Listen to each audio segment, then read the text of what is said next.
나눔 서재를 찾아주셔서 진심으로 감사합니다. 오늘도 지혜를 나누는 소중한 시간이 되길 기원합니다.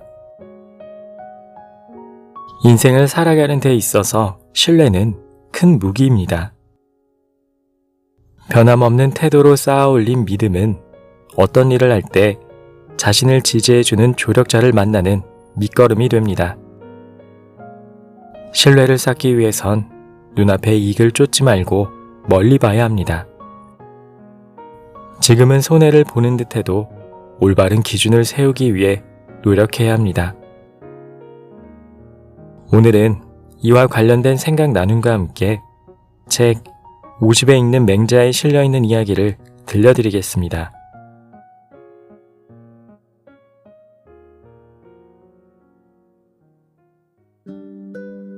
기준이 있는 사람이 성실하고 성실한 사람이 성공한다. 지극히 성실한데 상대방을 감동시키지 못하는 적 없고 성실하지 못한데 상대방을 감동시키는 적 없다. 이루상.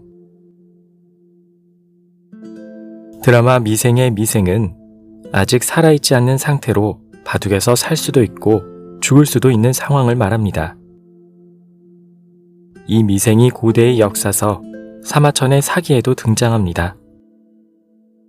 미생지신이라는 고사성어로 알려진 미생의 신의에 대한 이야기입니다.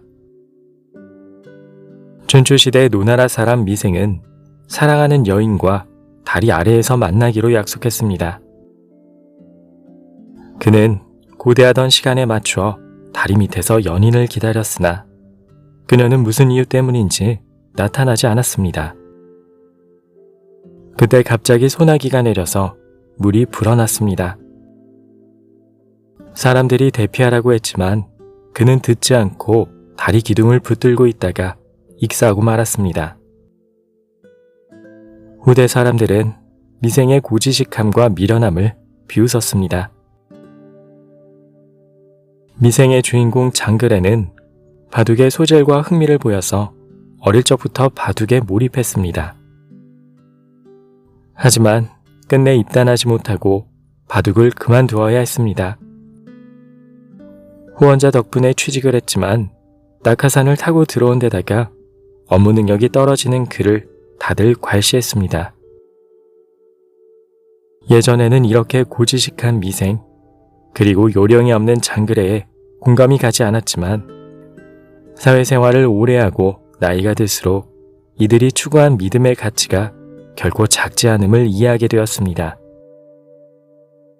다리 밑에서 죽은 미생은 자신의 사랑을 굳게 믿은 것이고 장글에도 너무나 사랑했던 바둑을 통해서 완생을 이루고 싶었던 것입니다. 물론 꼭 이렇게 세상을 살라는 것은 아니지만 삶에 치이다 보니 고집을 지키며 묵묵히 나아가는 사람들이 존경스럽게 보입니다.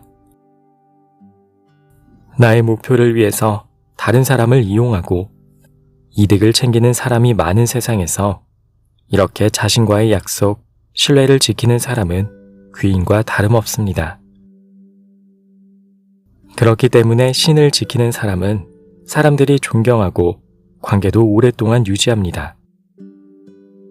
신뢰를 주는 브랜드는 계속 믿고 쓰게 되고 고객의 행복을 위해 맛있는 음식과 서비스를 제공하는 식당도 계속 가게 됩니다. 그래서 저는 단골집을 좋아합니다. 단골 미용실, 음식점, 커피숍 등을 자주 찾습니다.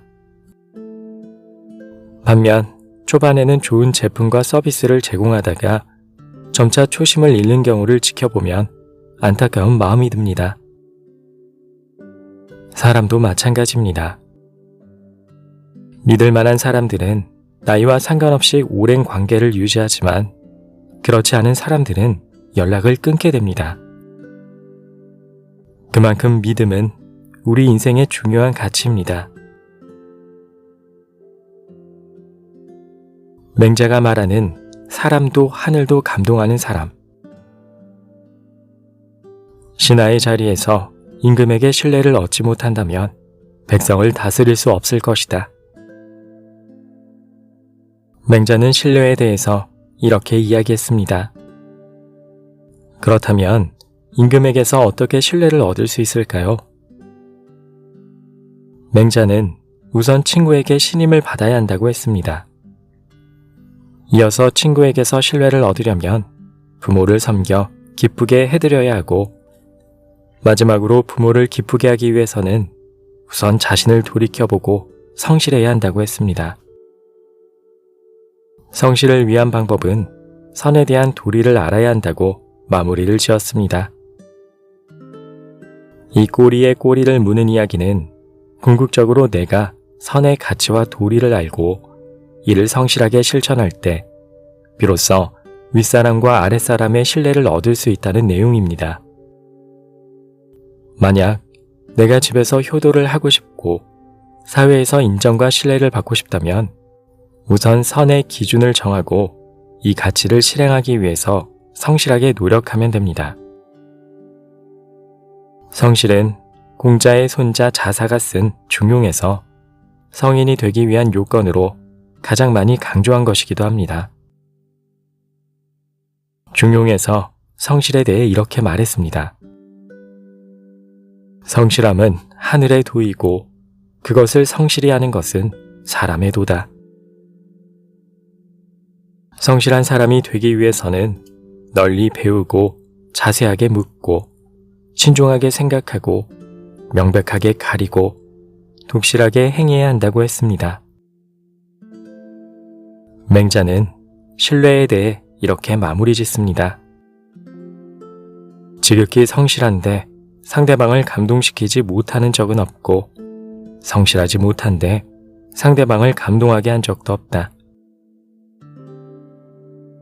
하늘은 스스로 돕는 자를 돕는다. 이 문장은 노력을 게을리하지 않으면 하늘도 그 정성에 반한다는 의미입니다. 성실한 사람에게 하늘이 그만큼 보답해 준다는 뜻이기도 합니다. 성실과 믿음은 떼려야 뗄 수 없는 관계입니다. 성실한 사람에게 우리는 신뢰와 지지를 보냅니다. 미생의 장글에는 자신이 믿는 선을 바둑에서 찾았고 그 선을 지키기 위해서 성실하게 노력했습니다. 그에게 선은 어떻게든 완생으로 나아가는 것이었습니다. 그가 처음 회사에 입사했을 때는 실무 능력이 떨어졌지만 바둑에서 얻은 지혜와 꾸준히 노력하는 자세로 치열한 회사 생활에서 살아남고 상사로부터 믿음을 얻었습니다. 아무리 나이가 들더라도 신뢰를 줄 수 있는 사람이 되기 위해서 나에게 중요한 선이 무엇인지 그 화두를 붙잡고 고민해 볼 필요가 있습니다. 저에게 선은 저뿐만 아니라 가족과 선량한 사람들이 행복하게 살도록 돕는 것입니다. 부당한 것을 바로잡고 옳은 것이 인정받는 사회가 되도록 좋은 메시지를 전달하고 이를 실천하는 것도 포함됩니다. 이 선을 이루기 위해서는 성실한 삶의 자세가 필요합니다. 그리고 이를 통해서 사람들로부터 신뢰를 얻는 것도 목표입니다. 신뢰를 얻는 일은 결코 쉽지 않지만 더 힘든 일은 신뢰를 지키는 것입니다. 다른 사람이 나를 믿어준다고 해서 안일하게 생각한다면 언제든지 신뢰는 사라지게 되어 있습니다.